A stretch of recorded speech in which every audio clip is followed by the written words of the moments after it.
함께 하기를 주님의 이름으로 축복합니다. 오늘은 찾아오시는 예수님이라고 하는 제목으로 함께 말씀을 나누고자 합니다.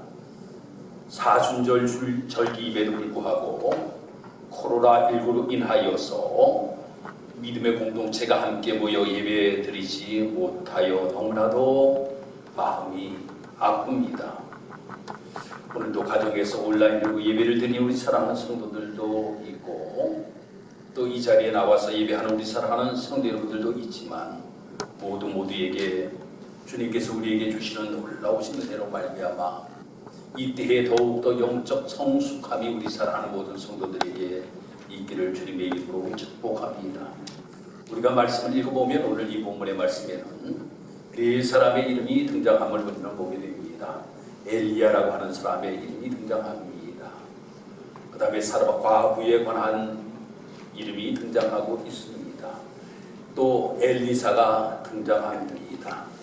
또 나아만이라고 하는 이러한 사람이 등장하는 모습을 우리는 보게 됩니다. 이 사람들에 관하여서 예수님께서는 말씀하면서 엘리야가 많은 과부들이 있었지만 사르밧 과부를 만났고 그 과부가 엄청난 어려움에서 회복되어지는 놀라운 역사가 나타나게 되었다라고 하는 것에 관하여서 말씀합니다. 또 엘리사 시대에 많은 한센병 환자들이 있었지만 그 중에서 나아만이라고 하는 사람을 만나 그 사람이 깨끗하게 고침을 받았다라고 하는 것에 관하여서 말씀합니다.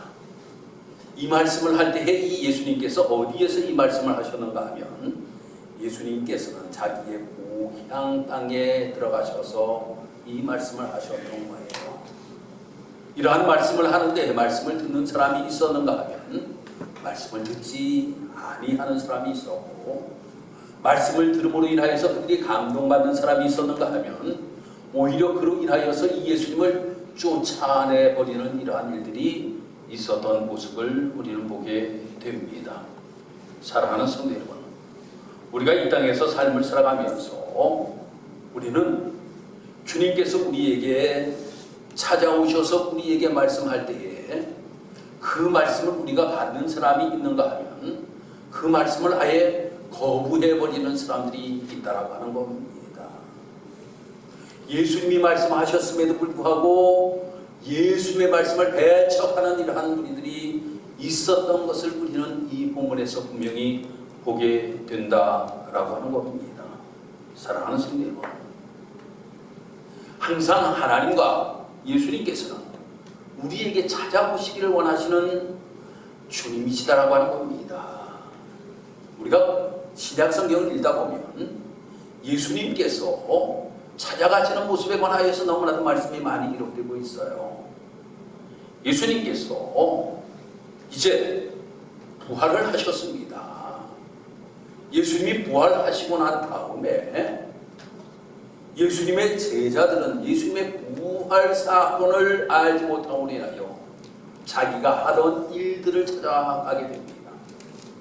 베드로는 무엇을 하고 있었는가 하면 베드로는 고기잡이를 다시금 하기 위하여 팀이라 바닷가로 갔던 모습이 기록이 되고 있지요. 그때 예수님께서 찾아갑니다. 그때 예수님께서 완전히 실패한 이 베드로를 찾아가는 모습에 관하여서 요한복음 21장의 말씀에 기록되고 있음을 보게 됩니다. 원래는 이 베드로라고 하는 사람은 어부 출신이잖아요. 그러니까 고기를 잘 잡는 사람이었습니다. 그런데 고기를 잡으려고 하여도 고기를 잡지 못하는 실패의 자리에 놓여 있을 때에 예수님께서는 그를 찾아가셨다라고 하는 겁니다. 완전히 실패한 사람 같은 이 베드로를 예수님께서 찾아가셔서 예수님께서 말씀하십니다.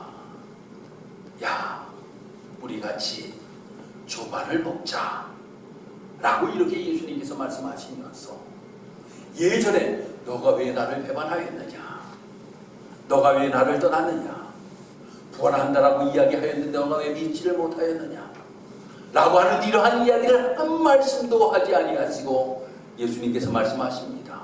내가 나를 사랑하느냐? 내가 나를 사랑하느냐? 내가 나를 사랑하느냐? 라고 이렇게 예수님께서는 이 베드로를 만나서 말씀하셨던 모습들을 우리는 보게 됩니다. 요한복음 5장 5절에서 8절까지 말씀을 읽어보면 38년 된 병자가 등장합니다. 이 38년 된 병자라고 하면 너무나도 병세가 깊고 깊은 사람이라고 이야기할 수가 있습니다. 그 베데스다라고 하는 이 연못이 한번 동하게 되면, 거기에 들어가게 되면 병을 고친다라고 하는 이러한 소문 때문에 이 베데스다에서 38년 된 병자가 기다리고 있었습니다. 그런데 물이 동할 때에 이 사람은 들어갈 수가 없었습니다. 그때 예수님께서 이 병자를 찾아가십니다. 그러면서 예수님께서 말씀하십니다. 내가 낫기를 원하느냐? 라고 이렇게 말씀합니다. 그러면서 예수님께서 내 자리를 들고 일어서라! 라고 이렇게 예수님께서 말씀을 하십니다. 사랑하는 성도 여러분, 모든 사람들의 모습을 보면 실패자요, 나 혼자는 어떻게 할 수 없는 위치에 처해 있는 사람들입니다. 우리가 이 본문에 나오는 사르밧 과부라고 하는 사람의 모습을 한번 보시기를 바랍니다. 이 사르밧 과부라고 하는 사람을 이 엘리야가 찾아갔을 때에 그에게는 조그만 떡을 만들 수 있는 가루와 기름 몇 방울밖에 가지고 있지를 못하였습니다. 그가 이야기하기를 뭐라고 이야기하는가 하면 이것을 먹고 우리가 죽으려고 한다라고 이렇게 이야기하는 모습을 우리는 보게 됩니다. 자기는 어떻게 할 수가 없어요. 이제 이거 먹으면 죽을 수밖에 없는 이러한 상황에 처해 있었다라고 하는 겁니다. 이러한 상황. 베드로라고 하는 사람이 자기의 힘과 노력으로 고기를 잡아보려고 하였지만 잡지 못하고 실패한 상황에 놓여 있을 때라고 하는 겁니다. 38년 된 병자가 자기가 어떻게 할 수 없는 처지에 놓여 있었다라고 하는 겁니다. 나아만이라고 하는 장군이 한센병에 걸렸을 때 나는 이제 이 병으로 말미암아 평생 동안 이 병을 앓다가 죽을 수밖에 없는 상황에 놓여 있더라고 이렇게 생각하고 있었더라고 하는 겁니다. 그때에 하나님께서 이 선지자들 통하여서 보내주셨더라고 하는 겁니다. 또 예수님께서는 공생애 하시는 동안에 예수님께서는 그들을 찾아가 주셨다라고 하는 겁니다. 그 예수님께서 찾아가시고 난 다음에 모든 문제가 다 해결되어지는 놀라운 역사가 나타나게 되었다라고 하는 겁니다. 그런데 우리가 한 가지 주목해야 볼 것이 있다라고 하는 겁니다. 이 사람들은 전부 다 보잘것없는 사람이었다라고 하는 겁니다. 보잘것없는 사람이었어요. 사르밧 과부라고 하는 사람, 유대인은 유대인이지만 과부의 모습을 가지고 삶을 살아가는 아주 불쌍한 사람입니다. 나아만이라고 하는 사람은 많은 권력을 가지고 있고 군대의 장관이지만 이방인이었다라고 하는 겁니다. 베드로라고 하는 사람이 예수님의 수제자였지만 모든 것들을 다 실패하고 이제 고기잡이로 나아갔던 사람이었다라고 하는 겁니다. 38년 된 병자라고 하는 사람은 어찌할 바를 모르고 이제 나는 여기서 죽어야 될 위치에 놓여 있다라고 하는 생각을 가지고 있던 사람이었다라고 하는 겁니다. 이 모든 사람들의 공통점이 무엇입니까? 보잘것없는 사람이었다라고 하는 겁니다. 보잘것없는 사람이었어요. 우리가 보기에 잘난 사람이 결코 아니었다라고 하는 겁니다. 그런 사람들을 주님께서는 찾아가 주셨다라고 하는 겁니다. 주님께서 그들을 찾아가 주셔서 그들의 문제를 해결해 주시는 놀라운 역사가 나타나게 되었던 모습들을 우리는 보게 됩니다. 사랑하는 성도 여러분, 성경에서는 너무나도 불행을 겪고 삶을 살아가는 사람들에 관하여서 말씀이 많이 기록되고 있습니다. 마가복음 5장 1절에서 20절까지 말씀을 우리가 보면 고라사 지방에 귀신 들린 자에 관하여서 말씀이 또 기록되어 있음을 우리는 보게 됩니다. 이 사람의 모습을 보면 말입니다. 아니라 아주 더러운 귀신이 걸려 있었습니다. 더러운 귀신이 들려 있었어요. 그래서 그 사람은 어디에 살았는가 하면 무덤 사이에 그는 살고 있었더라고 하는 겁니다. 또 쇠사슬로 묶었지만 그 쇠사슬을 끊어버리는 이러한 악령이 지배하는 사람이었다라고 하는 겁니다. 반납 소리를 지르면서 자기의 몸을 상하는 사람이었다라고 하는 겁니다. 예수님께서는 이 사람을 또 찾아주십니다. 예수님께서는 이 사람을 찾아주시고 바로 그의 귀신을 예수님께서는 완전히 쫓아내 버리시는 놀라운 능력을 행하시는 모습에 관하여서도 말씀이 마가복음 5장 1절에서 20절까지 기록되고 있음을 보게 됩니다. 사랑하는 성도 여러분, 우리는 여기에서 중요한 것 한 가지를 우리는 기억해야 될 줄 믿습니다. 우리는 말입니다, 이 말씀 모든 것들을 다 읽으면서 우리에게는 그럼 필요한 것이 무엇인가 라고 하는 것을 우리가 알아야 된다라고 하는 겁니다. 주님께서 요구하시는 것이 무엇인가 라고 하는 것을 우리는 알아야 된다라고 하는 겁니다. 주님께서 오셔서 우리의 마음의 문을 두드리시면 우리는 마음의 문을 열어야 된다라고 하는 겁니다. 주님께서 우리에게 믿음을 보시고자 말씀하시면 믿음을 보여드릴 수 있는 우리의 모습이 되어야 된다라고 하는 겁니다. 이 모습이 우리에게 나타나게 되면 놀라운 하나님의 능력의 역사가 우리의 삶 속에 나타나게 된다라고 하는 거예요. 그래서 우리 사랑하는 모든 성도 여러분들, 우리가 신앙생활을 하면서 하나님, 내가 이 땅에서 삶을 살아가면서 내가 하나님을 찾아가는 것이 아니라 하나님이 나를 찾아오십니다. 아담을 예수님께서 하나님께서 찾아오신 같이 하나님께서는 나를 찾아오십니다.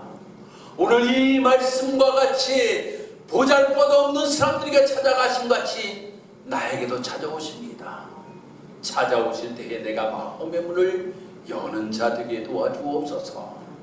마음의 문만 여는 것이 아니라 믿음을 주님께 보여드릴 수 있는 자가 되게 하여 주옵소서 라고 하는 아름다운 믿음의 성도들이, 우리 사랑하는 성도 여러분이 되기를 주님의 이름으로 축복합니다. 두 번째로, 생명의 주인은 하나님이십니다. 생명의 주인은 하나님이세요. 요한복음 11장 25절, 우리가 너무나도 잘 아는 말씀입니다. 예수께서 이르시되 나는 부활이요 생명이니 나를 믿는 자는 죽어도 살겠고 라고 이렇게 말씀합니다. 이 사순절의 절기는 말입니다, 생명의 주인이 누구인지를 알게 하는 절기예요. 예수님께서 십자가에 못 박혀 돌아가시잖아요. 예수님께서 십자가에 못 박혀 돌아가시지만 예수님께서는 십자가에 못 박혀 죽으심으로 끝나는 것이 아니라 부활, 새로운 생명을 가지시고 다시금 하나님의 나라로 승천하셨던 것을 우리는 보게 됩니다. 사랑하는 성도 여러분, 그래서 우리가 이 개역개정 성경에서 저가 생명이라고 하는 단어가 얼만큼 등장하는가라고 하는 것을 찾아보았어요. 생명이라고 하는 단어가 얼만큼 많이 등장하네요. 그러니 이 단어를 찾아보니까 331번이나 생명에 관하여 말씀이 이루어지고 있어요. 그 이야기는 무슨 이야기입니까? 바로 우리의 생명의 주관자는 하나님이 되신다라고 하는 겁니다. 우리의 생명의 주관자. 전주에도 여러분에게 제가 말씀을 드렸습니다만, 우리가 막 죽고 사는 문제 인간의 힘으로 되지는 아니에요. 하나님이 이 모든 것들을 하신다라고 하는 겁니다. 오늘 이 본문의 말씀에 사렙다 과부의 말씀에 관하여 오늘 말씀이 기록되고 있는데, 이 사렙다 과부의 말씀, 그 말씀을 우리가 읽다 보면 이 여인에게 아들이 있었잖아요.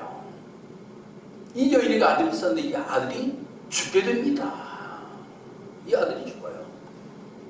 그런데 그 아들을 살리기 위하여서 엘리야가 하나님 앞에 기도합니다.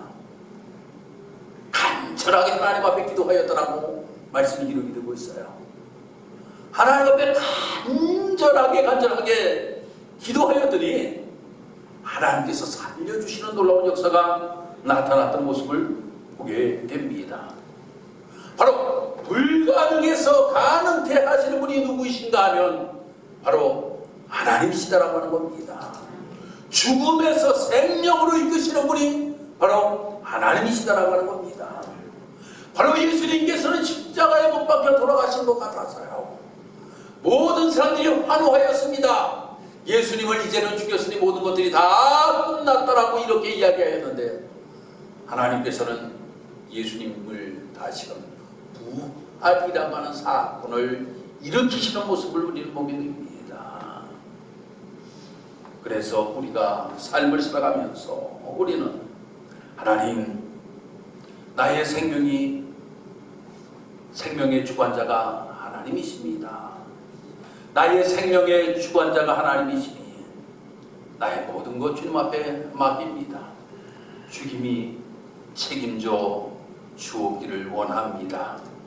라고 하며 하나님 앞에 기도하면서 이 사순절 절기를 보낼 수 있는 귀한 성도 여러분들이 되기를 주님의 이름으로 축복합니다. 세 번째로 사순절은 오직 주님께만 집중하는 절기입니다. 주님께만 집중하는 절기. 집중을 어디에다 하느냐라고 하는 것에 따라서 삶의 방향이 바뀌는 모습들을 우리는 많이 보게 됩니다. 오늘도 이 자리에 오신 분들 어디에 집중하느냐에 따라서 말씀을 들리기도 하고 말씀이 들리지 아니하기도 합니다. 내가 이 말씀에 집중을 하면 말씀을 듣게 되지만 말씀에 집중하지 아니하고 집에 혹시 냄비에다가 국구를 올려놓고 오지는 아니하였는가 라고 하는 것에 여러분들 집중이 되어 있으면 절대 말씀이 여러분들에게 들려지지가 아니한다라고 하는 겁니다. 학생들이 공부할 때에도 어디에 집중하느냐에 따라서 말입니다. 공부를 잘하느냐 못하느냐 라고 하는 것이 결정되어지게 됩니다. 가정생활도 마찬가지라고 생각합니다. 가정생활을 하는 데 있어서 남편이나 아내가 가정에 집중하면 행복한 가정이 되게 됩니다. 그런데 가정에 집중하지 아니하고 다른 곳에 집중하면 그 가정은 아주 불행한 가정이 되어버리고 만다라고 하는 겁니다. 예수님께서 베드로에게 너는 나를 누구라 하느냐? 라고 이렇게 예수님께서 질문을 하십니다. 그때 이 베드로는 뭐라고 고백하는가 하면 주는 그리스도시요 살아계신 하나님의 아들이십니다. 라고 이렇게 고백해요. 주님께 집중하고 주님이 누구이신지를 분명히 이 베드로는 알고 이 베드로는 당신은 그리스도시요 즉 메시아요 살아계신 하나님의 아들입니다. 라고 하는 것을 고백하게 됩니다. 우리가 신앙생활하는 데 있어서도 우리가 어디에 집중하고 우리가 신앙생활하느냐라고 하는 것이 참으로 우리에게는 중요하다고 하는 겁니다. 방향성을 우리가 바로 정하고 우리가 신앙생활을 해야 된다고 하는 겁니다. 방향성을 바로 정해야 돼요. 그 방향성이 어디가 되어야 되는가 하면 표대가 바로 예수 그리스도이십니다. 예수 그리스도. 그 예수 그리스도가 우리에게 표대가 되어야 되고 우리는 그 예수 그리스도께 집중하고 신앙생활을 해야 된다라고 하는 겁니다. 사랑하는 성도 여러분, 우리가 이 땅에서 삶을 살아가면서 신앙생활을 많은 사람들이 다른 곳에 집중하면서 신앙생활을 할 때가 정말로 많이 있어요. 우리 교회 나가면 참 재미있어. 위롭고 쓸쓸한데 교회 가면 위로자가 있어. 뭐 여러 가지 말입니다. 우리가 여러 가지 방향을 잘못 설정하고 신앙생활을 하는 경우가 너무나도 많이 있다고 하는 겁니다. 하지만 우리 이번 사순절 절기에는 좀 더 주님께 집중하며 신앙의 길을 걸어갈 수 있는 귀한 성도 여러분들이 되기를 주님의 이름으로 축복합니다. 왜인지 아십니까? 예수 그리스도로 말미암아 우리는 구원을 받기 때문입니다. 로마서 10장 10절에서 13절까지 제가 말씀을 읽어드립니다. 사람이 마음으로 믿어 의에 이르고 입으로 시인하여 구원에 이르느니라. 성경에 이르되 누구든지 그를 믿는 자는 부끄러움을 당하지 아니하리라 하니 유대인이나 헬라인이나 차별이 없습니다. 한 분이신 주께서 모든 사람의 주가 되사 그를 부르는 모든 사람에게 부요하시도다. 누구든지 주의 이름을 부르는 자는 구원을 받으리라 라고 이렇게 말씀하고 있어요. 누구에를 집중하고 누구를 믿어야지만이 구원을 받는다라고 하는 것에 관하여 분명하게 성경은 우리에게 답을 주고 있다라고 하는 겁니다. 그래서 내가 교회 생활하는 것도 바로 예수님 때문에 교회 생활하는 겁니다. 우리가 잘못된 생각을 가지고 잘못된 신앙의 방향으로 가는 분들이 너무나도 많이 있습니다.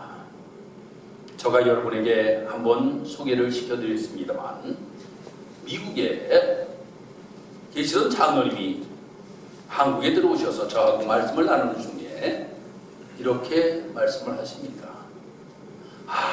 미국 한인교회에 가서 신앙생활 하는데 참 신앙생활 하기가 너무나도 힘듭니다 라고 이렇게 말씀하셔요. 그래서 제가 장로님 왜 그렇게 힘듭니까? 라고 이런 이야기하니까 이 장로님이 하시는 말씀이 거기에 예수 믿으려고 하는 사람이 아주 드뭅니다. 예수 믿으려고 오는 사람들이 아니라 외로우니까 서로 교제하기 위하여서 교회로 모이는 것뿐이에요.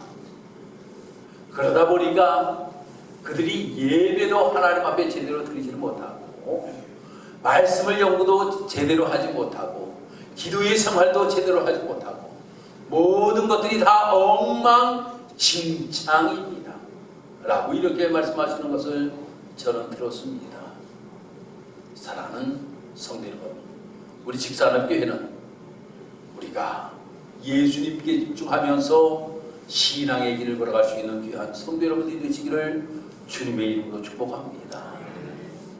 요즘은 우리들이 예배 생활을 제대로 하지 못하니까 어디에다가 우리가 집중하고 삶을 살아가는 경우가 많이 있는가 하면 텔레비전에 우리가 집중하면서 삶을 살아갈 때가 많이 있어요. 오늘은 확진자 몇 명 나왔나, 오늘은 사망자 몇 명 나왔나, 우리 동네에는 몇 명 나왔나 라고 하는 것을 집중하면서 우리가 살아가고 있습니다. 저도 그럴 때가 많이 있어요. 그렇지만 오늘 이 말씀을 우리 성도 여러분들 들으시고 우리는 하나님의 말씀에 우리는 집중하면서 우리가 아름다운 신앙의 길을 걸어감으로 인하여 우리 모든 성도 여러분들이 이 사순절 절기에 주님이 나를 찾아오셔서 주님께서 내 마음의 문을 두드리실 때에 내가 마음의 문을 활짝 열고 주님을 맞이할 뿐만 아니라 주님께 믿음을 보여드릴 수 있는 우리 사랑하는 성도 여러분들이 되시기를 바라고, 나같이 부족하고 나같이 보잘것도 없는 자에게도 찾아오심에 감사함이 있는 우리 사랑하는 성도 여러분들이 되시기를 바라고, 또한 우리가 예수님께 집중하여 아름다운 신앙의 길을 걸어갈 수 있는 귀한 성도 여러분들이 다 되시기를 주님의 이름으로 축복합니다. 기도드리겠습니다. 하나님, 은혜와 사랑을 진심으로 감사합니다. 오늘도 하나님께서 우리를 사랑하셔서 나라가 어려운 가운데서도 하나님의 전에서 또한 가정에서 예배할 수 있도록 하나님 인도하게 하시니 감사합니다. 우리는 예배자입니다. 예배를 기뻐 받아 주옵소서. 하나님의 놀라우신 은혜로 충만하게 하시고 이 땅에서 삶을 살아가는 동안에 주신 하나님의 놀라우신 은혜로 아름답게 삶을 살아가는 귀한 성도들에게 주여 인도하여 주옵소서. 오늘도 주님께서 찾아오십니다. 그 주님을 기쁘게 맞이할 수 있는 우리 모습이 될 수 있도록 인도하시고 나 같은 자에게도 찾아오시는 그 놀라우신 주님의 은혜에 감사하게 하시고 주님께 집중하며 아름다운 신앙의 길을 걸어갈 수 있는 우리 모든 성도들이 다 되게 주님 인도하여 주옵소서.